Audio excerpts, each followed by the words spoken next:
김건희 특검법이 어제 국회 본회의를 통과했습니다. 지금까지 윤석열 대통령이 거부권을 행사한 게 무려 24번이나 됩니다. 아무리 생각해도 비정상입니다. 언제부터 대통령의 거부권 행사가 변수가 아닌 상수가 됐습니까? 이게 정상적인 나라입니까? 이승만 정권을 제외하고 역대 어느 정권도 이렇게 거부권을 남발하지 않았습니다. 국민을 대표하는 국회의 입법권에 대해 존중하는 게 당연했기 때문에 마음에 들지 않더라도 국회를 통과한 법안에 대해 수용하고 공포했습니다. 우리 헌법이 삼권 분립의 정신과 원칙을 표방하고 있기 때문에 헌법 수호의 의무가 있는 대통령으로서 거부권 행사를 최소화한 것입니다. 그런데 윤석열 대통령은 걸핏하면 거부권을 행사했습니다. 심지어 여당 의원들에게 대통령 거부권을 무기 삼아서 야당과 싸우라고 독려까지 했습니다. 윤석열 대통령의 궤변처럼 특검이 반헌법적인 것이 아니라 윤석열 대통령의 거부권 남발, 국회 입법권 무시가 바로 삼권 분립을 부정하는 반헌법적 태도입니다. 우리 국민께서는 윤석열 대통령이 거짓말을 도우면서까지 김건희 특검을 극구 거부하는 이유를 빤히 꿰뚫어 보고 계십니다. 윤석열 대통령 스스로 말한 것처럼 본인이 죄를 지었기 때문입니까? 김건희 여사와 윤석열 대통령이 떳떳하다면 왜 거부하겠습니까? 국민의힘이 특검법을 반대하는 이유도 뻔합니다. 특검을 거부하는 자가 범인이라고 이미 스스로 밝혔습니다. 상식적으로 범인이 수사 거부하면 경찰이 수사를 하지 말아야 합니까? 그게 공정이고 상식이고 법치이고 정의입니까? 가난은 참아도 불공정은 못 참는다고 했습니다. 더 이상 참을 수 없을 만큼 비상식적이고 불공정한 정권의 태도에 국민의 분노가 폭발하고 있습니다. 제1야당 대표와 배우자에 대해선 2년 넘게 수백 건 압수수색하고 별건까지 털어서 기소하고 재판을 받게 하면서 주가 조작 의혹부터 국정농단 의혹까지 온갖 불법 의혹이 태산처럼 쌓여있는 김건희 여사는 제대로 수사하지도 않고 면죄부를 주고 있습니다. 누구는 자기도 모르게 결제된 식사비 7만 8천 원 때문에 재판을 받는데 김건희 여사는 300만 원짜리 명품백을 받아도 모녀가 주가 조작으로 23억 원의 이익을 취해도 기소조차 되지 않으니 국민께서 분노하고 있는 겁니다. 어제 국회를 통과한 김건희 특검법은 도이치모터스 주가 조작 의혹과 명태균과의 관계에서 이뤄진 부정선거, 인사개입, 국정농단에 대해 공정하고 투명하게 수사하기 위한 법안입니다. 대통령 배우자라도 출장 황제조사가 아니라 일반 국민처럼 똑같이 수사받고 불법 행위는 처벌받는 게 공정한 나라입니다. 압도적인 국민께서 김건희를 특검하라고 명하고 계십니다. 만약 윤석열 대통령이 이번에도 김건희 특검을 거부하면 분노한 국민에 의해 비참한 최후를 맞이하게 될 것입니다. 천공도, 명태균도, 주술도 김건희 윤석열 대통령 부부를 지켜주지 못합니다. 윤석열 대통령은 과거 민심을 무시하고 거짓말을 일삼던 권력자들의 말로가 어땠는지 곰곰이 돌아보시기를 바랍니다.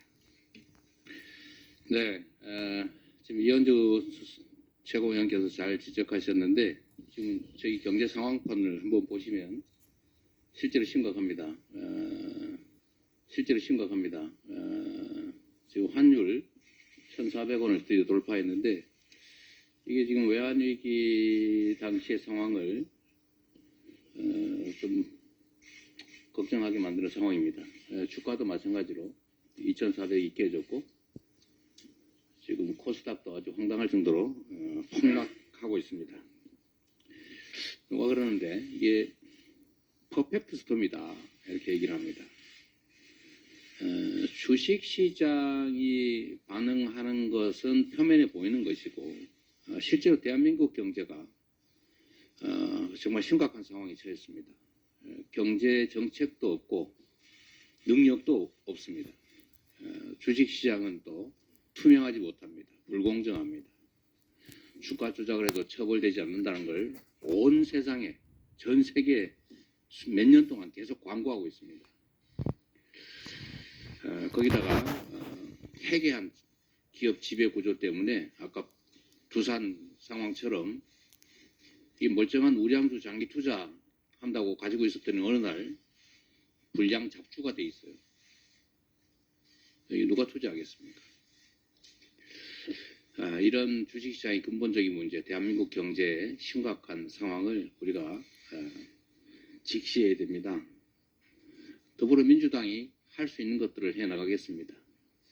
산업, 경제, 정책의 부실함, 정책적 무능함 이하 우리가 집권 세력이 아니니 달리 방법은 없고 결국 국정 감시 견제 역할로 약간의 잔소리를 하는 수준에 그칠 수밖에 없기는 합니다만 또 주식시장의 불공정성은 검찰이 칼을 들고 불공정을 오히려 조장하고 있는 이 상황을 개선할 우리 현실적인 힘은 없습니다. 그러나 끊임없이 문제를 지적하고 거기에 대해서 최소한 기업의 지배 구조만큼은 선진국 수준으로 반드시 바꿔놓도록 하겠습니다. 재계에서 이걸 반대한다고 하는데 사실 전 세계를 상대로 글로벌 경쟁을 하는 기업들 입장에서는 이런 불공정함, 이 부당함에 기반한 부당한 이익을 노려서야 국제 경쟁력을 가질 수가 있겠습니까? 당당하게 합리적으로 공정하게 경쟁해서 실질적인 국제 경쟁력을 갖도록 노력하는 게 필요합니다. 또 그런 한편으로 혹여 기업 경영에서 걱정되는 검찰 수사와 처벌의 문제, 특히 배임죄 문제는 집권 여당도 또 금융감독원의 누구더라? 이복현 원장도 이미 지적한 바가 있는데 이 검찰권 남용의 수단이 되고 있는 이 배임죄 문제는 신중하게 한번 논의해 볼 필요가 있습니다. 하여튼 우리 정 씨가 이렇게 전 세계 추세와 다르게 폭락을 거듭하고 있어서 천수백만의 우리 주식 투자자들의 속을 끓게 하고 있습니다. 또 최근에는 근로소득만큼 자산소득이 중요한 시대가 됐는데 이 자산 증식의 가장 합리적이고 바람직한 수단이라고 할 수 있는 이 주식시장이 이런 식으로 망가지면 대한민국 경제가 어떻게 되겠습니까? 대통령부터 정부 당국자들도 이 문제를 시간 지나면 좋아지겠지, 팔다 다 끝나면 결국 사겠지, 이런 막연하고 황당한 기대하지 마시고 정말로 엄중하게 이 상황을 들여다보시고 대안을 마련해 보시기 바랍니다. 우리 정책위 의장도 계신데 좀 잘 준비를 하고 있는 거죠. 그래서 이번 정기국회 안에 지배구조 개선을 위한 조치는 최대한 신속하고 강력하게 흔들림 없이 추진해 주시기를 부탁드립니다. 사실 지금 미국에 투자했다고 대한민국 대기업 총수들을 데리고 미국을 가서 투자 자랑을 하는 일은 사실은 정말 기가 막힌 황당한 일입니다. 지금 일각에서는 바이든 정부에서 대한민국 기업들을 압박하다시피 해서 미국에 투자하게 한 것을 아주 나쁘게 얘기해서 기업 납치라고까지 얘기하고 있습니다. 지금 보조금 주겠다고 하는 거, 각종 지원 정책 하겠다고 했던 거 다 지금 철회해드릴 판 아닙니까? 어느 정도는 예상됐던 겁니다. 그런데 이거를 정부가 나서서 막아주지는 못할 망정, 대만은 많이 막아줬다는 거 아닙니까? 막아주지 못할 망정 오히려 기업 총수들을 데리고 가서 그걸 자랑을 하니 이 대한민국 경제가 제대로 될 리가 있겠습니까? 또 한 가지 더 지적하도록 하겠습니다. 우리가 대공황이라고 하는 걸 겪었는데 여러 가지 원인이 있지만 그 중에 하나가 독점화였습니다. 기업 결합을 통한 독점 행사가 결국 경제 상황을 악화시켜서 대공황의 한 원인이 됐다라는 것이죠.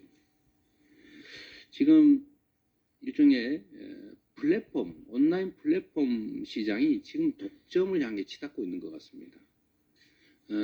저는 혁신의 결과에 대한 보상은 충분히 해야 된다고 생각해요. 개선된 편익의 일부를 나눠 갖는 건 권장해야지. 그런데 이 혁신의 결과 독점 상황이 되고 이 독점을 이용해서 횡포를 부리게 되면 이거는 시장을 망치는 것 아닙니까? 혁신의 결과를 나누는 게 아니고 혁신의 결과 독점하게 되는 상황을 악용해서 부당한 이익을 취하는 횡포를 부린다면 이건 시장 경제를 위협하는 것이죠. 좀 최근에 배달앱 관련해서 이런 문제가 발생하는 것 같습니다. 그리고 또 오더기, 탁상 오더기, 이것도 역시 비슷한 상황으로 치닫고 있는 것 같습니다. 독점 상황이 되니까 그 독점 상황을 악용해서 과도한 부담을 지우는, 그래서 부당한 이익을 취하는 이런 일이 생겨서는 안 되겠습니다. 배달앱 상생협의체가 협의를 했다고는 하는데 반쪽짜리 협의가 됐다고 합니다. 우리 민주당은 이런 상태를 방치할 수 없습니다. 자율 규제가 불가능하다면 결국 일정한 제재 시스템을 만들 수밖에 없습니다. 온라인 플랫폼 전반에 대한 관리 감독 강화를 위해서 온라인 플랫폼법을 제정하도록 하겠습니다. 이것도 정책에서 잘 준비하고 있죠. 당력을 집중해서 온라인 플랫폼을 만들고 플랫폼법을 제정하고 혁신의 결과를 고루 함께 나누는 건전한 대한민국 시장 경제 질서를 위해서 최선을 다하겠습니다. 정부에 다시 한번 촉구하는 바입니다. 지금 주식시장이나 대한민국 경제 상황을 이런 식으로 방치하면 대한민국 경제의 펀더멘털, 기초가 무너지게 됩니다. 지금 일시적인 경기 변동 정도로 치부하고 안심하고 있을지는 모르겠는데 지금의 대한민국 경제 상황은 그런 상황이 아니라 구조 자체에 심각한 손상이 오고 있고 이를 계속 방치하면 이제는 회복 불능한 상태로 추락할 수 있다는 것을 명심하기 바랍니다. 회의를 잠시 정리하겠습니다.